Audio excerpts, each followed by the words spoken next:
దాదాపు 2 ఏళ్లు అవుతుంది. పోనీ దొరికింది ఎక్కడ? వీళ్ళ తంబళ్లపల్లి, చిత్తూరు జిల్లా తంబళ్లపల్లి నియోజకవర్గం, అక్కడ ఇన్ఛార్జి, టీడీపీ ఇన్ఛార్జి, కంటెస్టెంట్ 2024 ఎన్నికల్లో తెలుగుదేశం పార్టీ తరఫున కంటెస్టెంట్ గా చేసిన జయచంద్రారెడ్డి అనే వ్యక్తి బయటపడింది. ఇంత క్లియర్ గా ఎవరు చేశారో, ఎవరిది ఇది, ఏ రాజ్యంలో ఇది జరిగింది, నువ్వేం చూసి చూడట్టు వదులుతున్న గవర్నమెంటా అంటే లేని కేసులు పెట్టి, తప్పుడు కేసులు పెట్టి ఇది అవుతున్నారు.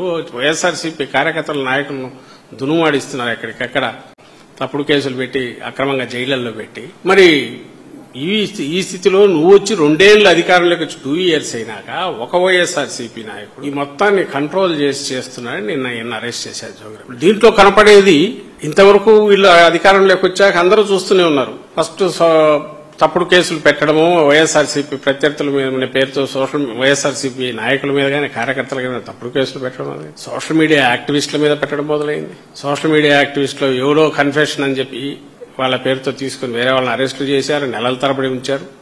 ఒక్కొక్కటి అవతారాలు ఎట్లా మారుతూ వచ్చాయి.